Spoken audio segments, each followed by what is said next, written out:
Hello everyone, this is Ashok Kumar. Once again, most welcome in this YouTube channel Digital Knowledge. आज हम explain करने वाले हैं class 12 flamingo book का second chapter lost spring का next part. I remember a story a man from UDP once told me. लेखिका को एक कहानी याद आता है क्योंकि एक मैन उससे कहा था जो कि यूडीपी का रहने वाला था. As a young boy he would go to school past an old temple. जब वह छोटा था तो वह ओल्ड टेम्पल के पास में एक स्कूल था, वहां पे जाया करता था. Where his father was a priest. और उस टेम्पल में उसके पिताजी प्रीस्ट थे, मीन्स पुजारी थे. He would stop briefly at the temple and pray for a pair of shoes. वहां पे वह कुछ समय के लिए ठहरता था, रुकता था और वह प्रे करता था शूज के लिए. 30 years later I visited his town and the temple. 30 साल के बाद लेखिका उस टाउन पे जाती है और विजिट करती है, which was now drowned in an air of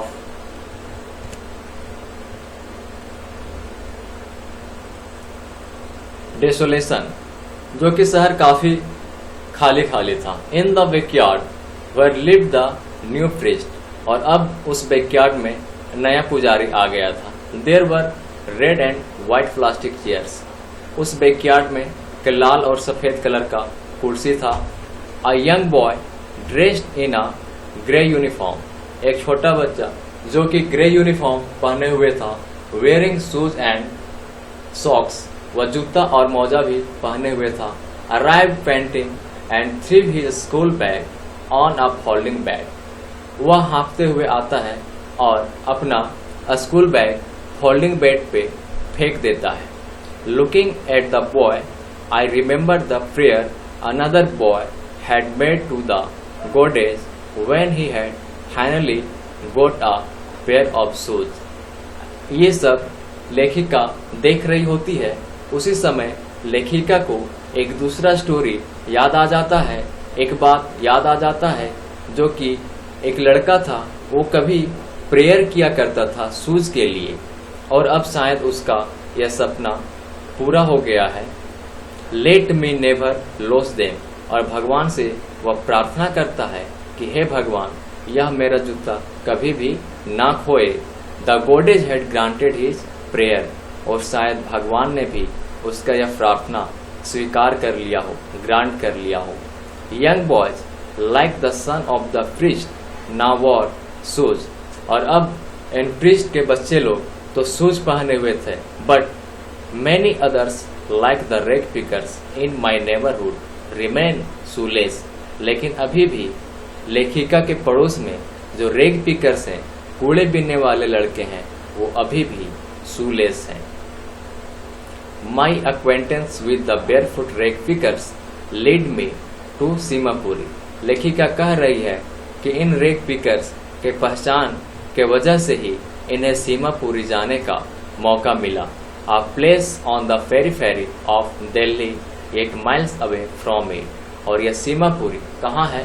तो दिल्ली में एक पेरीफेरी नाम का शहर है, वहीं पे यह सीमापुरी है.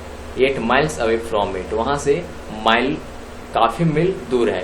मेटाफोरिकली, ऐसा मेटाफोरिकली कहा जा रहा है. मेटाफोरिकली कहने का मतलब कंपैरिजन जब हम लोग करते हैं दो चीजों का तो उसे मेटाफर कहते हैं. यहाँ पे दिल्ली और सीमापुरी का कंपैरिजन किया जा रहा है. Those who live here are squatters who came from Bangladesh back in 1971. और यहाँ पे जो लोग रह रहे हैं वे सभी लोग स्क्वेटर्स हैं. क्या है? स्क्वेटर्स हैं. स्क्वेटर्स कहने का मतलब वैसे लोग जो किसी जगह पे अनलॉफुली रहते हैं, उसके पास वहां रहने का कोई आइडेंटिटी नहीं होता है. और वे लोग बांग्लादेश से आए हुए हैं 1971 में. और जैसा कि आपको मालूम होगा कि 1971 में बांग्लादेश पाकिस्तान से आजाद हुआ था. 1971 से पहले बांग्लादेश भी पाकिस्तान का ही हिस्सा था. साहेब फैमिली इज अमंग देम. और साहेब का फैमिली भी उन्हीं में से एक है. Seemapuri was then a wilderness. और उस समय 1971 में जब ये लोग सीमापुरी आए हुए थे तो सीमापुरी वाइल्डरनेस था। वाइल्डरनेस कहने का मतलब वेस्टलैंड था, बैरन था। इट स्टिल इज, और अभी भी वह वेस्टलैंड ही है, बैरन ही है। But it is no longer empty, लेकिन फर्क सिर्फ इतना है कि अब वह खाली नहीं है। In structures of mud with roofs of tin and tarpaulin, अब वहां पे मिट्टी का घर हो गया है और छत और तिरपाल का छत भी हो गया है। डिवर्ड ऑफ सीवेज, ड्रेनेज और रनिंग वाटर, लेकिन वहां पे ना तो सीवेज का व्यवस्था है, ना ही ड्रेनेज का व्यवस्था है और ना ही रनिंग वाटर का व्यवस्था है।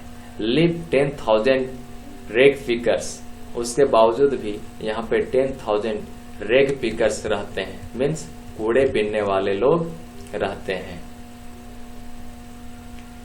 They have lived here for more than 30 years without an identity, ये लोग यहाँ पे पिछले 30 सालों से भी ज्यादा समय से रह रहे हैं। They have lived here for more than 30 years without an identity, और इन लोगों के पास कोई भी आइडेंटिटी नहीं है, कोई भी अपना प्रमाण नहीं है। Without permits but with ration card that get their names on voter, बिना किसी परमिट के ये लोग रह रहे हैं, लेकिन इन लोगों के पास राशन कार्ड है जिसके वजह say that get their names on voters list, जिसके वजह से इन लोगों का नाम वोटर लिस्ट में आ गया है। And enable them to buy grain, जिसके वजह से ये लोग ग्रेन मीन्स अनाज खरीद पाते हैं, इन लोगों को मिल जाता है। Food is more important for survival than an identity, और यहाँ पे ऐसा कहा जा रहा है कि food is more important for survival than an identity, survive करने के लिए आइडेंटिटी से कहीं ज्यादा इम्पोर्टेंट होता है वो फूड होता है। If at the end of the day we can feed our families and go to bed without an aching stomach, we would rather live here than in the fields that gave us no grain, say a group of women in tater sarees। ऐसा एक group of women means कि महिलाओं के समूह के द्वारा कहा जा रहा है जो कि टेटर्ड साड़ी पहने हुए है। टेटर्ड साड़ीज कहने का मतलब कि फटे हुए साड़ी पहने हुए हैं, और उन लोगों का स्टेटमेंट क्या है, तो उन लोग कह रही है if at the end of the day we can feed our families, यदि दिन के आखिरी में मीन्स रात में यदि हम अपने परिवार को खाना खिला पाते हैं and go to bed without an aching stomach, और हम लोग बेड पे बिना भूखे पेट जा पाते हैं, मीन्स हम रात में बिना भूखे पेट सोते हैं। We would rather live here than in the fields that give us no grain, तो हम लोग यहीं पे रहना पसंद करेंगे, ना कि वहां जहां हमें रात में भूखे पेट सोना पड़ता था। Saw a group of women in tattered saris. When I asked them why they left their beautiful land of green fields and rivers, जब लेखिका इन महिलाओं से पूछती है कि आप लोगों ने अपना ब्यूटीफुल लैंड और रिवर्स क्यों छोड़ दिए। Wherever they find food, they pitch their tents that become transit home। तो ये महिलाएं कहती है कि जहां कहीं भी हमें खाना मिल जाता है, फूड मिल जाता है, they pitch their tent that become transit home, वे लोग वहीं पे अपना टेंट लगा देते हैं और वही उन लोगों के लिए टेम्पररी घर बन जाता है। ट्रांजिट कहने का मतलब temporary. Children grow up in them, और इन टेंट में ही बच्चे लोग भी बड़े हो जाते हैं। बिकमिंग पार्टनर्स इन सर्वाइवल, और ये बच्चे भी इस सर्वाइवल के रेस में पार्टनर हो जाते हैं अपने पेरेंट्स का। कहने का मतलब कि ये बच्चे भी हाथ बटाते हैं सर्वाइविंग के लिए। And survival in Seemapuri means रेग पिकिंग, और सीमापुरी में सर्वाइवल करने का मतलब है रेग पिकिंग मीन्स कूड़ा बीनना पड़ेगा। Through the years it has acquired the proportion of a fine art। और ये लोग इतने सालों से कूड़ा बीनने का काम करते आ रहे हैं कि कूड़ा बीनना मानो इन लोगों के लिए एक फाइन आर्ट के जैसा हो गया है। ये लोग महारत हासिल कर लिए हैं। Garbage to them is gold. Garbage इन लोगों के लिए गोल्ड के समान हो गया है। It is their daily bread. इन गार्बेज की वजह से इन लोगों को डेली ब्रेड, पर डे का खाना व्यवस्था हो पाता है। A roof over their heads even if it is a leaking roof। और इसके वजह से इन लोगों को छत का व्यवस्था हो पाता है। भले यह छत लीक करता हो लेकिन रहने का आश्रय तो है। But for a child it is even more. लेकिन बच्चे के लिए यह इनसे भी कहीं ज्यादा है। I sometimes find a rupee even a 10 rupee note। Saheb says. Saheb कहता है कि कभी कभी 1 रुपया और कभी कभी 10 रुपया का नोट भी इस गार्बेज से हमें मिल जाता है। His eyes lighting up। और ऐसा कहते हुए उसके आंखों में एक चमक आ जाता है। When you can find a silver coin in a heap of garbage, you don't stop scrounging, for there is hope of finding more। यह कह रहा है कि यदि आपको When you can find a silver coin in a heap of garbage, यदि आपको कूड़े के ढेर से यदि सिल्वर का कॉइन मिल जाएगा तो you don't stop scrounging। तो आप कूड़ा बीनना बंद नहीं करेंगे, बल्कि for there is hope of finding more। बल्कि आप में और उम्मीद बढ़ जाएगा और आप और जोश जुनून के साथ कूड़ा बीनना शुरू करेंगे। It seems that for children garbage has a meaning different from what it means to their parents। और यहाँ पे गार्बेज इन बच्चों के लिए कुछ और है और उनके पेरेंट्स, उनके माता पिता के लिए गार्बेज का मतलब कुछ और है। मीन्स कि बच्चे इस गार्बेज को किसी और नजरिए से देखते हैं और ये उनके पेरेंट्स किसी और नजरिए से। For the children it is wrapped in wonder. इन बच्चों के लिए यह गार्बेज के रहस्य से भरा हुआ दुनिया है। For the elders it is means of survival. जबकि बड़े लोगों के लिए यह सिर्फ और सिर्फ एक जीविकोपार्जन का माध्यम है, सिर्फ और सिर्फ मीन्स ऑफ सर्वाइवल है। One winter morning I see Saheb standing by the fence gate of the neighbourhood club. एक ठंडी सुबह में लेखिका देखती है साहेब खड़ा है एक गेट के सामने में, एक क्लब के सामने में। Watching 2 young man dressed in a white playing tennis. 2 young man जो कि व्हाइट ड्रेस पहने हुए हैं और वे लोग टेनिस खेल रहे हैं। I like the game he hums. वह कहता है, साहेब कहता है, मुझे यह गेम पसंद है। Content to watch it standing behind the fence. I go inside when no one is around he admits. वह ऐसा कहता है कि जब यहाँ पे कोई भी नहीं होता है तो मैं अंदर जाता हूँ। The gate keeper lets me use the swing.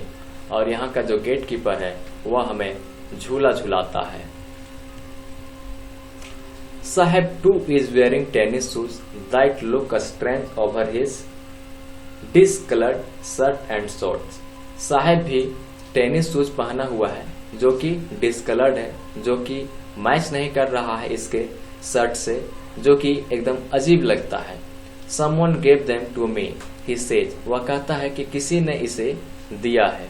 In the manner of an explanation। एक मैनर के तौर पे साहब कहता है कि यह शूज किसी ने उसे दिया है।